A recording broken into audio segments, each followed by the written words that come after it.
Hey, it's Dom, and welcome back to my channel. Hi guys, another day, another vlog with me. So, for today's video guys, I decided na maglinis ako ng desk ko for today. So, isasama ko kayo while I clean my desk. And a lot of people nagtatanong kung kamusta na ba ako. Like, life after mamatay yung baby ko last year. Kamusta na ba ako? Anong ginagawa ko para maging okay? So, pag-uusapan natin yan mamaya. So, enjoy the vlog! Bago pala tayo maglinis, guys, ng desk ko. Bago nyo pala ako samahan maglinis ng desk ko. Kwentuhan ko lang kayo kung anong nangyari or ano yung mga ganap for today. So, for today, dalawa yung appointment ko. Like, magkasunod siya. So, usually, pag meron akong appointment tapos hapon siya, ang ginagawa ko, pinapasundo ko si Andrea sa sister ko kay Maria. Kasi si Maria pang gabi yung work niya. So, ang ginawa ko today, si Andrea, hindi ko na lang siya pinapasok sa school. So, nag-email na lang ako sa teacher niya kasi magkasunod siya. And then, buti na lang talaga, hindi ko siya pinapasok today kasi ang tagal nung waiting dun sa appointment ko nung hapon dahil merong patient na kailangan yung mas kailangan ng care ng doktor kasi mataas yung blood pressure niya. So, which is understandable, diba? Tapos, ayun. So, buti na lang talaga kasama ko si Andrea kasi if natapos kami ng late, tapos babiyahe pa ako pa uwi, syempre may pasok si Maria ng gabi, baka malate naman siya. So, good thing na lang talaga na yun yung decision ko for today. So, umalis kami ng bahay mga 10:30 ng umaga, going to my first appointment. Tapos, medyo matagal din kami nag-wait doon. So, nagpahatid na lang kami sa Fairview Mall ng anak ko kasi malapit yung hospital doon. And then, nung dumating nga kami dun sa second appointment ko, ang tagal nung waiting. So, buti na lang talaga kasama ko si Andrea kasi ayoko naman malate si Maria sa work niya. Tapos, nagda-dry yung lips ko, guys. Pwede yung face ko nagda-dry at sobrang lamig. Tapos, bukas snow naman. Ayun. So, nakauwi kami ni Andrea, 5:45.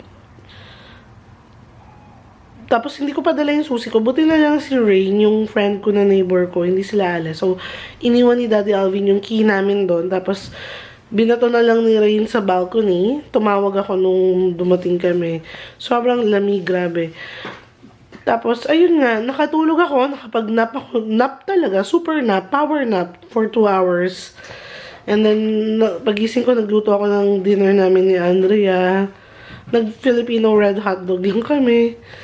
Kasi walang luto today. Kasi nga, sobrang busy from appointments. Tapos may work din si Daddy Alvin.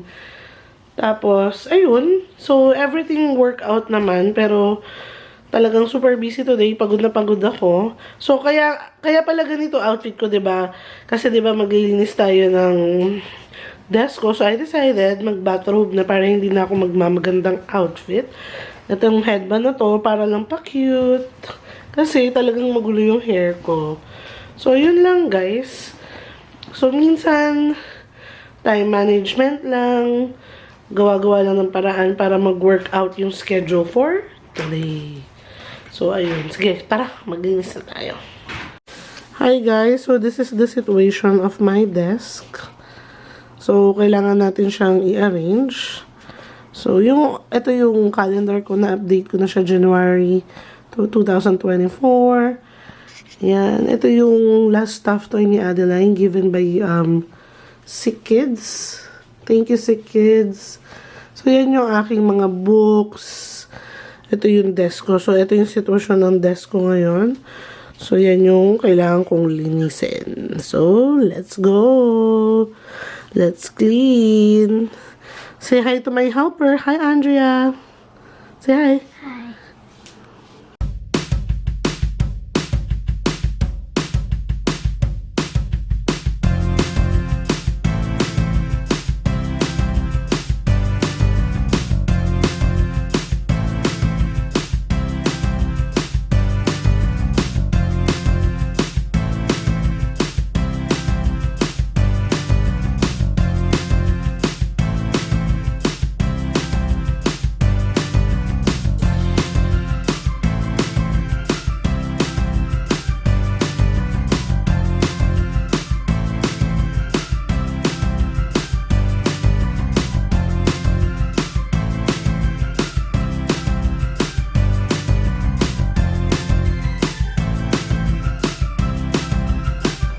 Ayan guys, tapos na akong maglinis. So, ito lang mga wire kasi ito yung sa charger ko, tapos yung wire sa lamp ko.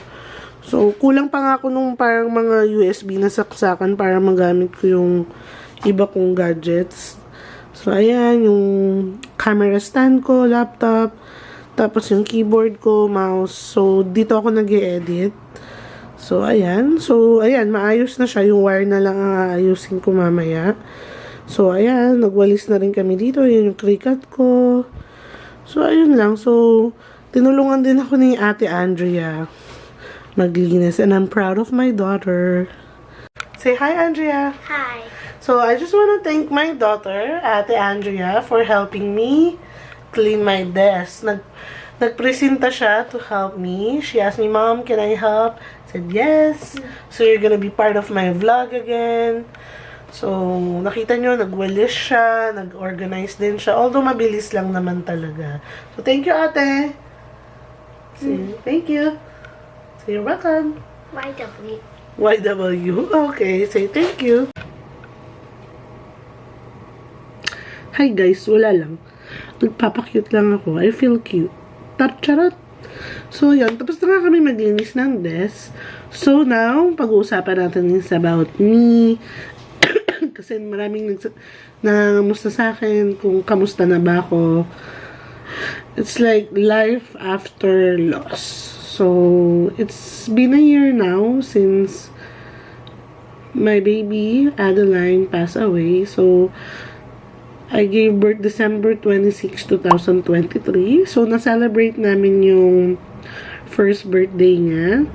So, if nakita nyo sa social media ko, nag-celebrate kami. So, I'm just gonna post yung cake niya, yung handa niya, tapos yung picture namin with Adeline.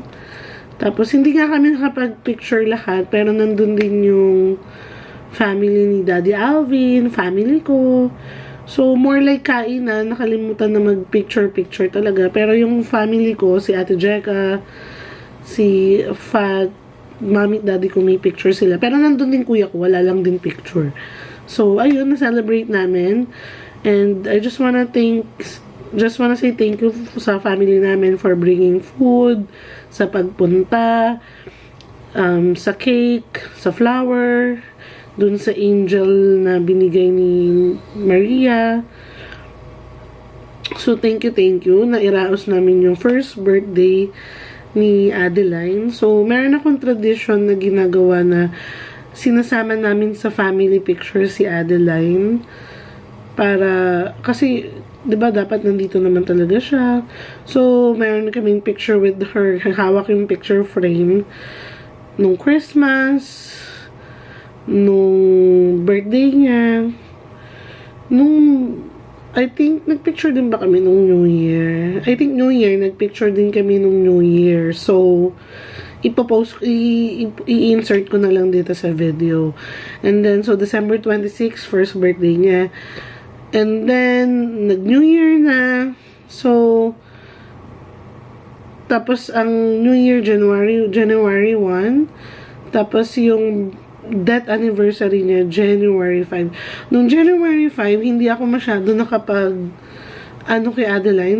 Nagdasal kami, nag-light kami ng candle kasi after Christmas, parang mga bandang New Year's New Year's Eve, si Daddy Alvin, not feeling well na ako. I started not feeling well din. Not feeling well. Like, nag-i-start pa lang siya. And then, New Year, yun, masama na yung pakiramdam namin. Inuubo kami. Sinisipon. So, ang tagal. Mga 1 week siguro akong ganon. Up to right now, may ubo ako. Pero, hindi na siya worse katulad nung New Year's Eve. So, ayun. So, sinalubong namin yung bagong taon ng may sakit. And then, ayun nga, so January 5. So, parang January 6 na ako bumawi kay Adeline. We didn't do anything really, really special. Although, meron sana akong gustong gawing tradition every death anniversary niya. Kaso, nagkasakit ako. So, babawi na lang ako sa susunod para kay Adeline. So, ayun. So, everyone is asking kung kamusta na ba ako, anong ginagawa ko para to cope, or kung ano ako, paano ba ako ngayon na it's been a year na wala na siya, si Adeline. So, honestly, the pain is still there. Like, hindi naman mawawala yung pain, guys. Kasi anak ko yun eh, galing sa akin yun. Pero, I think from time to time, I learned how to handle the pain. I know how to carry the pain. Like, hindi yung katulad nung umpisa na parang, kasi nung umpisa, I felt like I'm dying. I felt na giving up. I don't know. Parang yung relationship namin ni Daddy Alvin was falling apart. Even though sa families namin, things are getting better. Pero sa aming dalawa, it's starting to parang falling apart. And then, nag-usap kami, naging okay kami. Pero normal lang yun, nag-aaway pa rin kami hanggang ngayon. Especially pag sinusungitan niya ako. Or minsan pag mas sobrang babad siya sa cellphone. So, ayun. Yun lang yung mga fights namin ngayong mag-asawa. So, ayun. Pero tuwing 26 or 5th of the month, umiiyak pa rin ako. So, kasi sa social media, nag-dedicate ako ng post nung birthday niya, that anniversary. So, pero, pag makikita mo sa story ko na sunod-sunod yung post ko about death, about loss of a baby, yun yung mga time na sobrang parang namimiss ko siya. So, alam mo yung pag talagang this day, may day na okay ako, may day na hindi ako okay. So, I'm telling everybody, everyone grieves differently. Hindi tayo pare-parehas. Ako kasi, may isa pa akong anak, si Andrea. So, kailangan ko talagang matutunan kung paano i-handle yung pain. Hindi pwede akong malungkot palagi. Hindi sa dinedelay ko yung pain ko. Hindi ko ina-acknowledge. I still acknowledge the pain. I still acknowledge Adeline. But sabi nga nila, ako din naman iniisip ko, mas gusto ni Adeline na life must go on for me, for us. We don't forget her. We still remember her. But life must move on nga. We just learn how to handle it. We don't forget her. So, no delaying of pain or ano. I have my psychiatrist from time to time. Psychiatrist, hindi yung pag may baliw ka or anything. Psychiatrist, kailangan mo yun to help you. Pag you're grieving, kung paano ka makapag-move on. Nakakatulong siya, guys, honestly. Tapos, mga friends, importante, family, kasi kailangan yung may nakakausap ka. Pero sometimes, if I feel like I wanna be alone, and then ayokong muna makipag-usap, dumadating yung mga araw na yon. And alam niya ng asawa ko na pag, this day, sobrang lungkot ko, I just wanna lie down, or gusto ko lang na, manood lang ako, ganon. Kasi may mga days na ganon. Pag yung nag-grieve ka, may mga, there's no wrong way how to grieve. Everyone grieves differently. So, kailangan i-respect nyo yung namatayan kung how do they grieve or how do they handle it. Pero, syempre, if you think they're like falling apart, check on them. It's always good to check on them. So, ayun. So, okay na ako. But time to time, nalulungkot ako. But, I have to move forward kasi may isa pa akong anak. Minsan nga iniisip ko yung sinasabi sa akin noon na paano ko daw nagagawa. Kasi if they're in my situation, hindi nila alam kung paano kakayanin or hindi nila kakayanin. But I said, may isa pa akong anak. Kahit minsan feeling ko I wanna give up, wala akong magagawa. Kailangan ko tatagan yung loob ko. Kasi may isa pa akong anak na kailangan din ako. So, thank you so much sa family and friends. Minsan sa mga kahit hindi ka kilala na nag-a-advise, thank you kasi nakakatulong yung mga words to keep me move forward. So, ayun lang. So, yep, so, thank you for everyone who's checking on me, sa nagtatanong kung kamusta na ba ako, yung mga ganon. And also, I do have a loss and grief group. Ang tagal ko nang hindi naka-attend doon. Kaka-attend ko lang again recently kasi ang dami kong appointments. Busy rin ako kay Ate Andrea, yung panganay ko. So, ngayon lang ako ulit nakaka-attend. So, yun. But everything is falling into places. So, yan, pag may question kayo or may may pinagdadaanan kayo like me, don't hesitate na mag-message sa akin kasi minsan masarap yung may kausap ka na nakaka-relate ka na nakakapagbigay ka ng advice na nakakatulong ka na mapagaan yung pakiramdam ng mga taong may pinagdadaanan din, especially if parehas yung pinagdadaanan nyo or medyo parehas. So, importante yun. So, ayun lang. Again, thanks to family, friends, and to even acquaintance or strangers na nakakapagbigay ng mga magagandang advice. Thank you for watching. I hope you enjoy my vlog. Pag may mga gusto kayong i-request, just comment down below. So, right now, I'm just waiting for Daddy Alvin na makauwi kasi si Andrea is patulog na rin kasi may school siya. So, kaya naisipan ko rin mag-vlog. So, mamaya mag-edit na ako so I can upload this video. So, again, guys, thank you for watching. Bye!